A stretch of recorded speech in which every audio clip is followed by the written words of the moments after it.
How's it going, everybody? This is the Stimulus Check Hub here to give you your daily stimulus check and unemployment benefits updates and the latest information. If you are new to the channel, make sure to hit that subscribe button down below.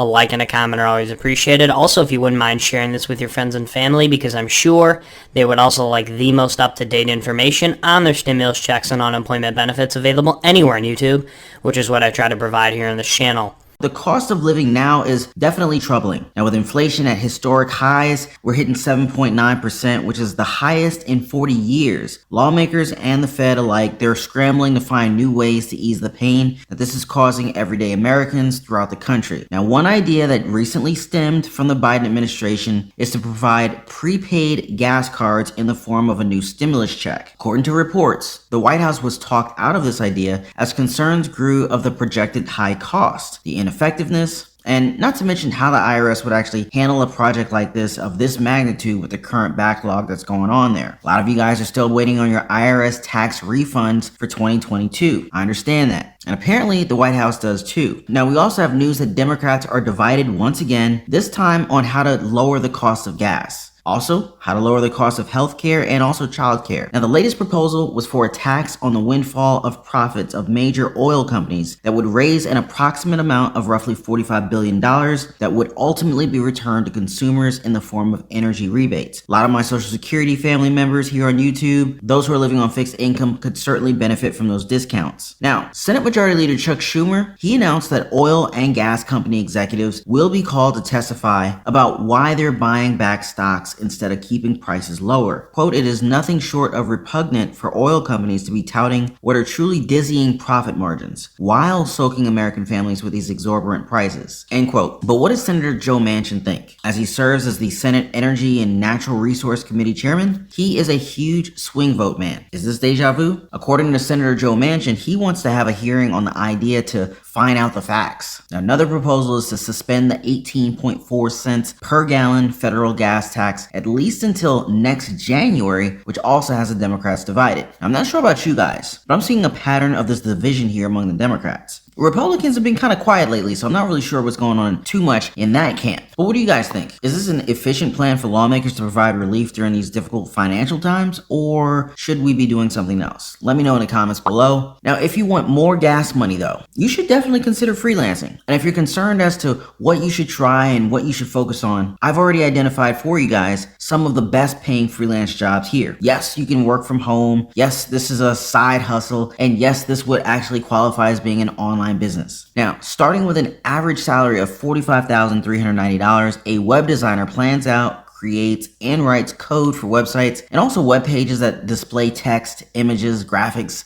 sound, and video. But up next would be a graphic designer, and artists who use computers for their art are very well suited for this position. Now, with an annual rate of $48,920, a graphic designer develops visual concepts using physical drawings or computer software. They are also very ingrained into marketing and should have a say into what actually goes out visually into the market. Now, if you'd like to teach and you've got a lot of life experiences, then this particular freelancing job might be for you. Tutors can make $53,558 annually. Honestly, they can actually make a lot more than that, but we'll go with it for now. And they actually work with students of all ages and backgrounds to support learning. Now, with the onset of the pandemic, tutors took to the internet to continue their practice, but with restrictions lowering each and every single day, we should actually expect to see them face to face soon enough if you choose to. All right, so next up, we have a very popular freelancing job. It is called virtual assistants. And basically from the name of the job, you can pretty much imply what it means. These particular virtual assistants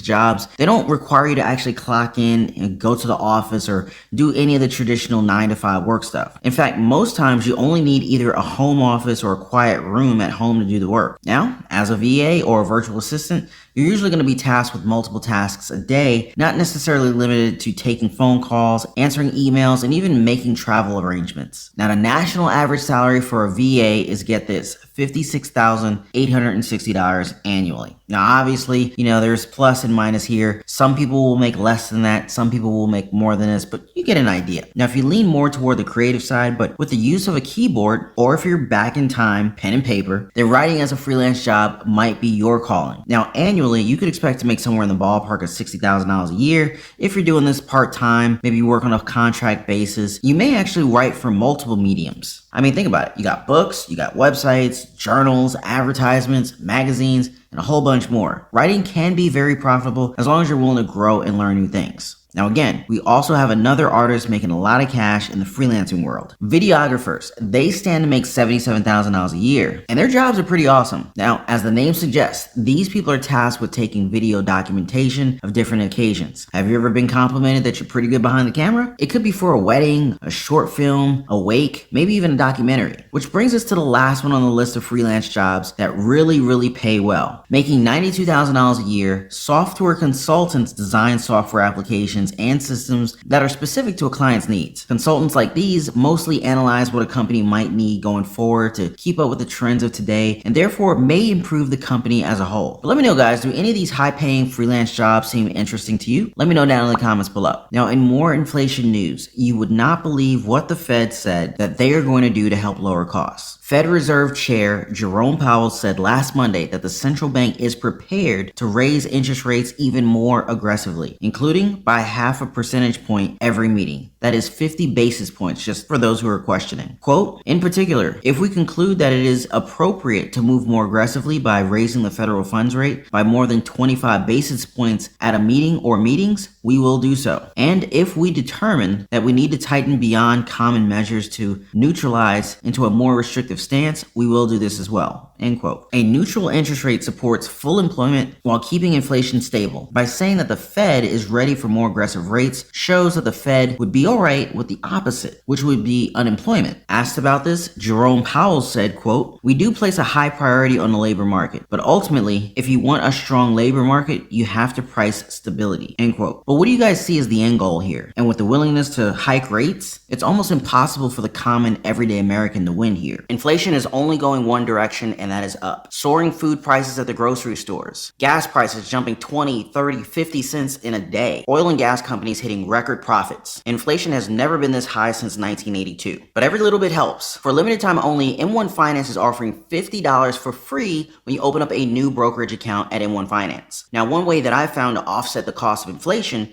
is to find the companies that are actually paying dividends. They're literally paying you to own their stocks. And you no longer need a lot of money to invest. M1 Finance offers fractional share purchases, meaning you can buy a piece of a stock. Just the other day, I placed an order to buy stocks for just $1. So there's no more excuses, you guys. The wealthy and big corporations always benefit from inflation. Now, we can take advantage of it and get these big, powerful companies to pay us. Make sure to get your free $50 when you open a new account at M1 Finance with as little as $100. Now, in other news, the Federal Reserve increased the fund rates for the first time since 2018 in what seems like a reactive measure rather than proactive against the highest inflation that our country has seen in the past 40 years. Now, with inflation at 7.9% currently, the Fed wants to lower inflation down to 2%, and they hope to do it without causing a recession. Obviously, this is a very tricky feat to pull off, and that's if they can actually do it. Now, in hindsight, just a week ago, Goldman Sachs announced that the risk of recession in this country is about 35%. According to a Goldman Sachs analyst, quote, rising commodity prices will likely result in a drag on consumer spending as households and lower income families in particular are forced to spend a larger share of their income on food and gas, end quote. Now, although the job market in our country remains strong, a sign that the recession may just be peaking but never fully materialized. The conflict in the Ukraine is still escalating, with Ukrainian President Vladimir Zelensky saying that World War III may have just started. According to President Zelensky, quote, it's very hard to say, and we've seen this 80 years ago when the Second World War has started, and there were similar tragedies in history. No one would predict when the full-scale war would start and who would put an end to it. In this case, we have the whole civilization at stake, end quote. Now, just how far these comments and the war will further affect the market and our lives, that remains to be seen. But what do you guys think about this? Do you see a third world war happening anytime soon? And I really hope that most of us are thinking no. Now, if that happens, it would help if we stayed at home more soon. Now, on the topic of the pandemic, they're pushing for some serious stimulus here. That's because it got dropped from the recent spending bill that was passed by Congress. And the reason that this happened is because the bipartisan negotiators leaders couldn't agree on a top-line number, nor could they agree on how to raise the money. Rank-and-file Democrats revolted over one of the provisions to pay for it, which would have clawed back more than $7 billion from the state pandemic funds that was allocated last March as a part of President Biden's American Rescue Plan. The opposition forced House Speaker Nancy Pelosi to yank the pandemic funding from the larger spending package and return to the drawing board in search of another source to offset spending. Pelosi said that whatever bill emerges will be fully paid for, whatever the ultimate cost. White House Chief Medical Advisor Dr. Anthony Fauci said that officials need more than $22.5 billion that the White House originally requested from Congress for the pandemic response. Now, according to Fauci, he says, "We will not be able to do the kind of research to address the inevitable next variant if we do not get the funding that we're talking about." Now, he said that we should be ready for another turnaround and a possible return to the pandemic restrictions. We need to be flexible, and if in fact we do see a turnaround and a resurgence, we have to be able to pivot and go back to any degree of mitigation that is commensurate with what the situation is. So we can't just say we're done, now we're going to move on. We've got to be able to be flexible because we're dealing with a dynamic situation. Hopefully, the cases will continue to come down as the weather gets warmer. The White House warned that if new funding isn't passed, testing capacity would decrease beginning in a few months, the government would be unable to buy vaccine doses for a modified vaccine or a fourth dose, and states would see cuts to their allocations of monoclonal antibody treatments. Pelosi says that the $22.5 billion figure won't last us until the latter half of the year. Her exact words, quote, "I think they should be double what they asked for, because even when they're asking for like 20-some billion dollars, it was only going to get us till June," end quote. Finally, they resolved to, as Pelosi said, quote, "get a bigger chunk." She explained, quote, "What I said to the administration is, you must ask for more, because we need more, and you can't expect this bill to turn around just like that, because the legislative process takes time. We want it to be bipartisan, we need it to be paid for, so let's just go for a bigger chunk." Well, I hope you guys enjoyed this video. Make sure to hit that subscribe button down below. A like and a comment are always appreciated. Also, if you wouldn't mind sharing this with your friends and family, because I'm sure they would also like the most up-to-date information on their stimulus checks and unemployment benefits available anywhere on YouTube. Have a good one.